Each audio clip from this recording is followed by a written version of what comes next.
Longlegs is being called the scariest movie of the last 10 years, and in this video I will explain the ending, the meaning of the movie, the truth about who Longlegs is and was, and what happens next after the movie ends. I also have answers to some of the biggest questions like what do the dolls mean, what are the metal balls, and what is the meaning of the title and the name Longlegs. Did you know that there are lots of hidden messages in this movie, including literal hidden messages in the audio?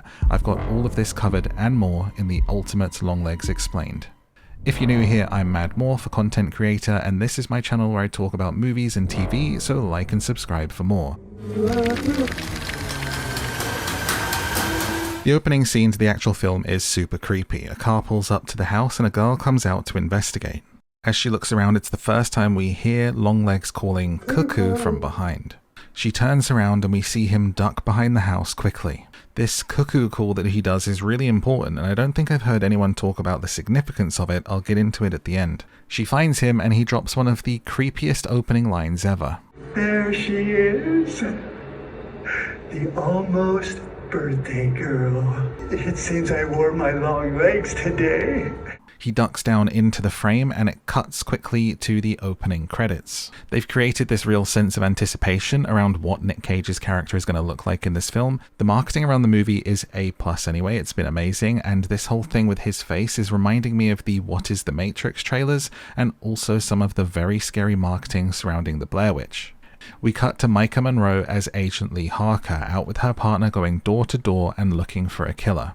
It's our first glimpse of what appears to be psychic powers for the main character, an intuition or a spidey sense if you will. She looks at a house and says he's in there. She knows which house this person is in just with a feeling. She wants to call in for backup, but the partner kinda doesn't believe her and says I'm not doing that on a hunch, and goes and knocks on the door and gets blown away. This introduces us to one of the big themes in the movie of self-destruction, that we damn ourselves with some of the decisions we make.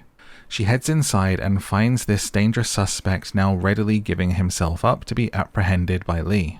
It's important to note, and the question is, why is he now giving himself up when he just blew an agent away? In the briefing before this scene, the FBI agents are being told this person will be armed and dangerous and will not come quietly.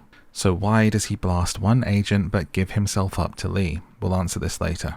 For now, all we know is that this is the incident that gets her assigned to the Longlegs case after they do a little test for her for psychic abilities. She gets 8 right and 8 wrong, but her boss says half a psychic is better than none. They want her to take a look at this case and see if she has some intuition on it.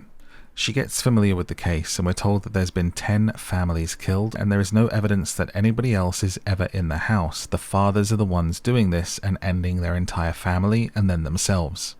What ties them together is that there is a coded letter at every scene, and it is signed Longlegs. She meets her boss's family and is invited to his daughter's birthday party. She agrees to go. It's worth noting that through all of this, Agent Harker is very autistically coded, like a lot of the profilers and kooky serial killer catchers in movies and TV, so we don't really question it. She has this robotic way of speaking, long pondering looks, and a stilted delivery. We kind of just assume it's a character quirk, but we'll come back to this. Lee is at home talking to her mum on the phone, and this entire scene is so unsettling. The framing of Lee on the phone and the empty space with the open door behind her had me watching the whole thing through my fingers. She's lured outside by knocks at the door, while Longlegs sneaks into the house behind her and leaves a letter behind. Inside is a 9th birthday card, and inside that is a key for the coded letters. She looks over her shoulder like she's being told or receiving something, and then immediately goes to work decoding the rest of the card. Her birthday card reads, "Tell them how you got this, how it came into your head, and threatens her mum in a way that if I say it on here, the video won't last. Lee looks deeper into the case, and we get another glimpse of this psychic ability when she's in what seems to be a library. She looks over her shoulder like she's hearing something, and then immediately picks up a book called 9 Circles of Hell. What she finds in there leads her to sort of aggregate her data to create an algorithm for the killings that results in an inverted triangle. She decodes all of the letters and finds that they all have reference to something called the Camera Family Farm, and she also finds out that all of the daughters had birthdays falling on the 14th of the month. So the Camera Family Farm is the only Longlegs case that has a survivor. The daughter was at school at the time, and she is now institutionalized. They want to talk to her, but first they investigate the farm, and this is where things get weird. Up to this point, this could have been a sort of serial killer true crime investigation story like Zodiac or Seven, but now things take a turn into some unfamiliar territory. Under the floorboards of the barn, they find a handmade doll. The dolls have metal balls inside their head. The coroner says he could have sworn he heard it whispering his ex-wife's name over and over, but puts it down to working late. He also notes that the doll has human hair. Creepy. We then get a scene of Nick Cage as Longlegs on the road, driving along and going into a hardware store and doing this weird little move to the young cashier girl saying, "Cuckoo, cuckoo, cuckoo." This scene was great. I get why they used him so sparingly, but I would have loved more Nick Cage in this. You can never have too much Nick Cage. Lee and her boss go to the institution to speak to the only survivor. They're told she's been catatonic the entire time, slumped in a chair for 8 years. That is, until yesterday when she got a visitor. I wonder who that could have been. But the first thing she says to Lee is, "I've seen you before. You've been to my house," or someone who looks a lot like you anyway. And then she recounts the story of what happened to her family. She also says she'd do anything for the man who visited her and the man down the stair, even if they asked her to throw herself out of a window. Harker thinks it's weird that Carrie-Anne came out of her catatonia the day that they found the doll. The boss says it's coincidence. We opened that ball up and nothing was in it. This will be important later. He then brings up that he looked in Lee's file and found a report that her mother called in a day before Lee's 9th birthday, which is January 14th, giving a description of someone trespassing at their house and that he was tall and pale. Lee doesn't remember anything about this happening, so her boss tells her to go and talk to her mother and find out.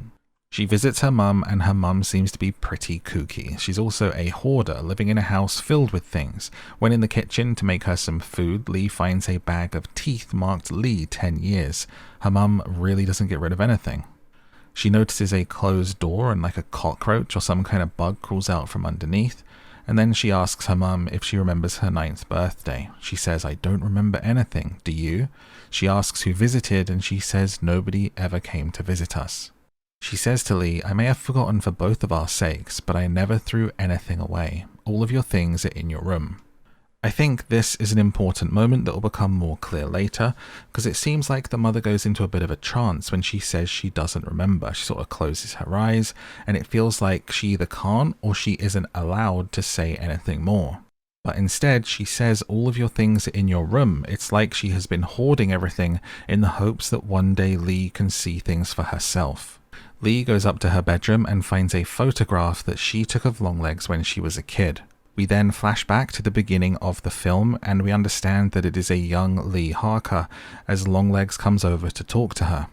When he's asked what he's doing there by Lee's mum, he sings in just the most Nick Cage and unhinged way possible, "Let me in now and it can be nice. Make me go now and I have to come back." Not once, not twice, but as many times as I like. Not once, not twice, but as many times as I like. It's one of those scenes that anybody who sees this film is going to talk about and remember for a very long time, because it is so bizarre. It's funny, it's creepy, it's scary, it's Nick Cage. They use the photo to start a manhunt for Longlegs, but he's easily found waiting at a bus stop. That's weird considering he's got a car. We can deduce that he has very much planned this, and he has 2 suitcases just standing there waiting for them to pull up on him like someone's divorced dad. The director has come out and said this is very much a lift or a borrowing from Seven, this scene and what follows, the idea of limiting the killer's appearance and then having them turn themselves in as a kind of flourish or play. Longlegs is interviewed and says that he wants to speak to Lee. Meanwhile, Lee thinks Longlegs has an accomplice and is trying to convince her superiors of this and that it's not over, that some other family is going to be hit in the next few days. She asks where Longlegs is now and is told, "He's downstairs, right under your feet." This unlocks a memory for Lee, who remembers Longlegs saying that he's a friend of a friend who lives downstairs, that his friend lives in the downstairs of everywheres. You could even call him Mr. Downstairs. So Lee wants to talk to Longlegs and try to find out who his accomplice is. When she enters the interrogation room, he says once again, Oh, there she is, the almost birthday girl. the exact line he greeted her with when she was 9 years old, almost. Some of the best bits of this fantastic interrogation scene are him saying Lee was 20 when she decided to go into law enforcement, that we had a big laugh about it, though I was the only one that laughed, not she.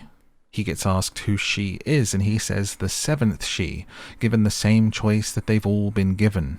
Everyone has been given the choice of crimson or clover. Accept the gift or destroy it and destroy yourself. Lee asks who is helping you. He says, ask your mummy. She says, who is the man downstairs? And he says, hail Satan. He smashes his own head off the table over and over again and again to end himself. An absolutely fantastic interrogation scene. Every serial killer thing needs one, but it could have gone on for longer. Nick Cage is on fire in this scene, and it left me wanting more of his glorious weirdness. I would love to see some extended and maybe deleted scenes of this in a longer cut. So now things start to spiral out of control as Lee returns home to ask her mum what's up. She's driven by another FBI agent, and when Lee goes inside, Mama Harker has a gun and blows the agent in the car away. Twice. Lee runs outside to confront her mum and finds her pointing a shotgun at a doll that looks a lot like young Lee. Her mum says, you got him, now he's free. Lee says, he's dead, it's done. Her mum says, and you're free too. Be a good girl, and blasts the doll's head apart. At the same time as this happens, a puff of black smoke emits out the back of Lee's very real head.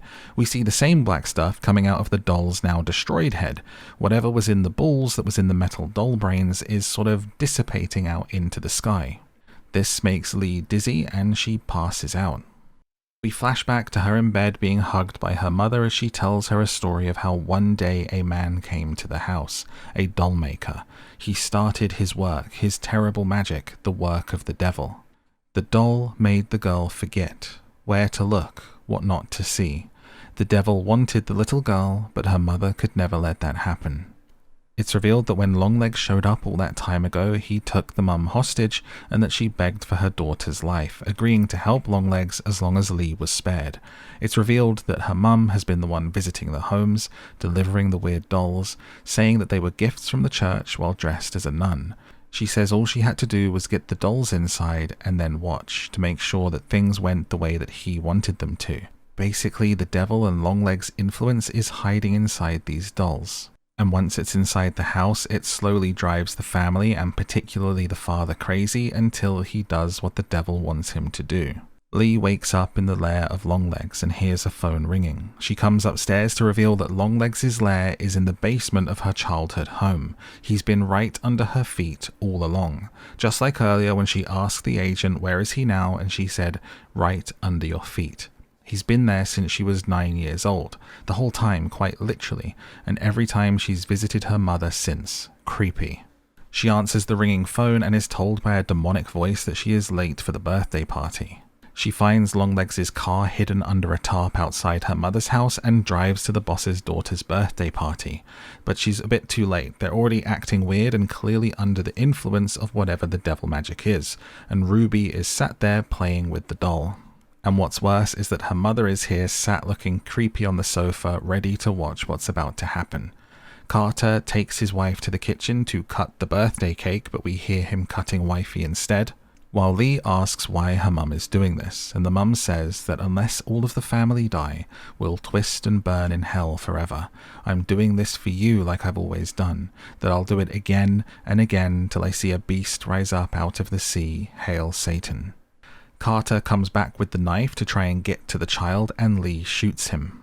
Lee's mum stands up and takes a weapon out of her bag, and I think she's going to attack the child rather than Lee, as she says, get away from the child, and Lee says, Mum, please. Her mum shouts, don't call me that, and as she does, each word becomes increasingly more distorted and angry and demonic. I'm also pretty sure when the mum stands up all angry and says that, there is a split second before the camera cuts away where her face literally becomes that of a demon. Really hammering home the fact that it's kind of no longer her mum, especially with it shouting, don't call me that, as it stands up in the split second before Lee blows it and her mother away with a single shot to the head. And then Harker points her gun at the doll head, looking to take out that metal ball inside, and when she pulls the trigger, the gun clicks. She tries to pull the trigger like 3 or 4 times, and every time it does not go off. There's some creepy sound design where we can hear Longlegs singing the happy birthday song in the background, and Lee says, "Let's go" to the kid. The film finishes with a clip of Longlegs in the interrogation room saying "Hail Satan" and blowing a kiss to the audience while Bang a Gong by T-Rex starts to play. The credits seem to roll in reverse, going from top to bottom, the opposite direction to what they usually do, which is even more satanic symbolism, the idea of playing songs in reverse. So what exactly is going on? What is this movie about? Why is it called Longlegs, and what's with the psychic powers, the dolls, and what happens next? What does this ending mean?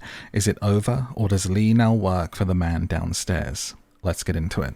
Before we get into the first thing, if you've made it to this point, please do remember to hit like and subscribe if you're new here to help support this video and the channel if you want to see more videos like it. First, the significance of the cuckoo call. There's no way that this is a coincidence, but I haven't seen anyone else talk about it yet, but the Longlegs literally cuckoos the Harkers. There is a crime called cuckooing, where people take over another person's home and use the property to facilitate exploitation. It's named after cuckoo birds who lay their eggs in other birds' nests. When the cuckoo bird hatches, it automatically and on instinct pushes the other eggs and siblings out of the nest. It then sits in the nest pretending to be the baby of whatever bird that nest belongs to, who will continue to feed it and take care of it. Not only is this what Longlegs does to the Harkers, but also in some way it's what they are doing to the other families with the dolls that resemble the children in the home.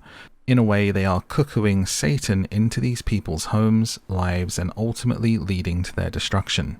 Whilst we're talking about the dolls, let's talk about how they had human hair and how her mother keeps everything, including bits of Lee. I think not only are parts of Lee utilized in the making of the dolls, but the fact that her mother was a nurse would also mean she might have access to these kids in the community, probably drawing blood, taking samples, and getting strands of hair that Longlegs can use in his doll making, which will help him cast this evil magic on the children. We're all familiar with voodoo dolls and it having like a sort of lock of that person's hair in movies, and these are quite literally life-size voodoo dolls. We also know that throughout the movie, Lee is under the effects of her own doll, which is being kept at her home. Part of the effect of that is this kind of like invisibility cloak that it puts over her memories of Longlegs that she can't access them. But it's also the reason for her psychic ability. All of those looks over the shoulder are this entity or the devil literally talking to her and giving her the clues of where to look. I think a lot of her delivery and weirdness throughout the movie and the way that she is socially is to do with this almost trance-like state and the power of the doll. Albeit not as strong as the sort of catatonia that Carrie Ann goes under until her doll is destroyed. So what is Longlegs about? This is from the writer and director himself, who has said that it is about the relationship that he had with his parents, his father being Anthony Perkins and the actor Barry Berenson. The writer said, "I try not to tell my children any protective lies. Having grown up in a family where certain truths were curated, not maliciously and with any kind of cruelty or dismissiveness, but rather as a move to sustain the family and keep things together. The idea that a mum, in this case, can create a story, a lie, a narrative, a version, and dress their children in it like a hazmat suit, it's definitely where the idea for the movie came from." The writer and director's father is Anthony Perkins, who played Norman Bates in Alfred Hitchcock's Psycho. He was secretly gay and died of AIDS-related complications. His mother was Barry Berenson, and she died in the September 11th attacks. She was actually a passenger on American Airlines Flight 11. I mean, talk about trauma and holding on to things, which also seems to be a massive theme when it comes to the families in this film. So what can we make of the ending, and where does it go next? I've seen quite a few people suggest that the ending is kind of pointing towards Lee now having to work for the man downstairs the same way that her mum did, but this is simply not true. Writer and director Osgood said, "It's about as bad a day as a person can have. The entire movement of all of Longlegs' crimes, starting from crime number 1 all the way to the Carter family, is about getting this poor girl," referring to Lee, "to a place where she shoots her mum in the head. That's the flourish. The devil's, yep, I did that." He goes on to suggest that this is the end of it for Lee, like this is the closing of the circle and everything that has happened up to this point. But when asked if that also applied to the kid in that final scene, Ruby, Carter's daughter, he said, "Not my problem." So quite what it means that her doll is left there with the metal ball not destroyed, and what it means for her going forward in life is left up to us to decide.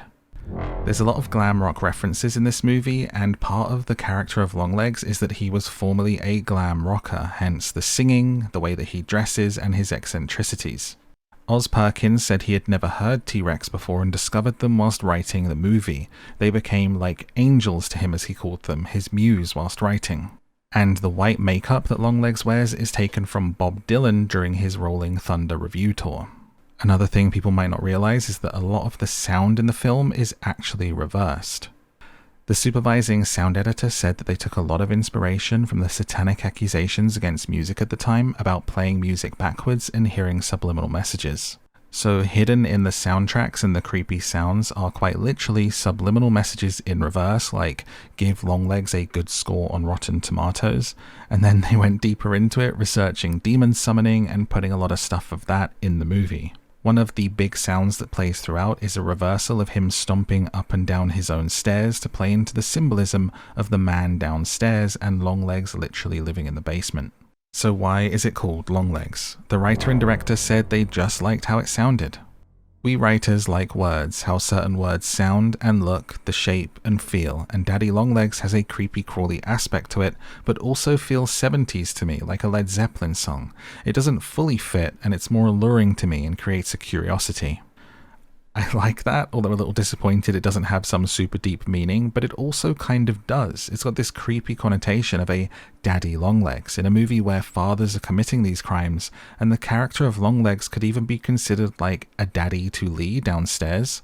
We never hear about Lee's actual father. Who knows what was going on in that house all those years that he was in the basement, what memories there are suppressed by the psychic bridge connection with the doll. The writer also really made a point of saying these families never had to take these dolls in. They were invited in, they let the devil inside to do the devil's work. The director says that he sees all of this as playful. It's the devil trying to do this thing to this person to F with them. It's never about world domination, it's just Satan getting his kicks. Once you view this movie through that lens, it makes a lot more sense. The devil enjoyed making these things happen, and he enjoyed forcing Mother Harker to sit there and watch whilst dressed as a nun. One of the flashbacks that we get, we're kind of led from the cut to believe that we're kind of seeing things through the eyes of the doll, except we're not. It's a first clue to who the accomplice is, because as the priest comes through the door, he looks like he recognizes the person, right? You wouldn't greet a doll like this if you saw it sat there under a veil. It's actually her mum dressed as a nun, and we're seeing things through her eyes, a bit like probably how the devil is. And when we go all the way back to the beginning where the guy gives himself up to Lee, I think the reason is that that guy is also acting under the sort of command of the devil. Which then explains why he gives himself up to Lee without a fight, because the devil told him to, because this sets Lee on the path of getting onto the Longlegs case, which creates the chain reaction for everything in the movie. The devil is playing with his pieces and having fun. It also leaves you with the impression that everything that happened only happened because the devil wanted it to. Ending with Longlegs singing happy birthday, saying hail Satan and blowing a kiss, giving us the strongest indication that in this case, the devil probably won. So who was Longlegs? The story of this character is that he was a glam rocker. He's meant to have an androgynous look. This was really important to Cage, who said, I wanted Longlegs to be very androgynous. I was thinking about the androgynous prophet in Fellini's Juliet of the Spirits. The look of Longlegs comes from his backstory of being a guy affected by plastic surgery in the 70s and 80s. That's probably why he has this almost Michael Jackson-like quality to his face at times. He's a guy who's gone from one doctor to the next trying to fix these botches after botches upon botches, and his skin has become damaged and puffy. At one time they were talking about him perhaps having burns, but they moved away from that idea. The hair and makeup took 2.5 hours to apply every morning. The reason that he wears the white powder is to cover up all of this botched plastic surgery to try to make himself look pretty. But who is Longlegs? It's important to note that he is not the big bad. As the writer says, he is not the Hydra. He is a person who was probably doing something else before the devil tapped him on the shoulder and said, "It's time. You're now my secretary." This informs us that Longlegs was probably recruited at some point just like Lee's mum was. He was a normal guy, well, maybe never normal, but a guy, and that he's now been doing this for a long time. It explains why he was happy to be set free and to finally end himself in the interrogation room.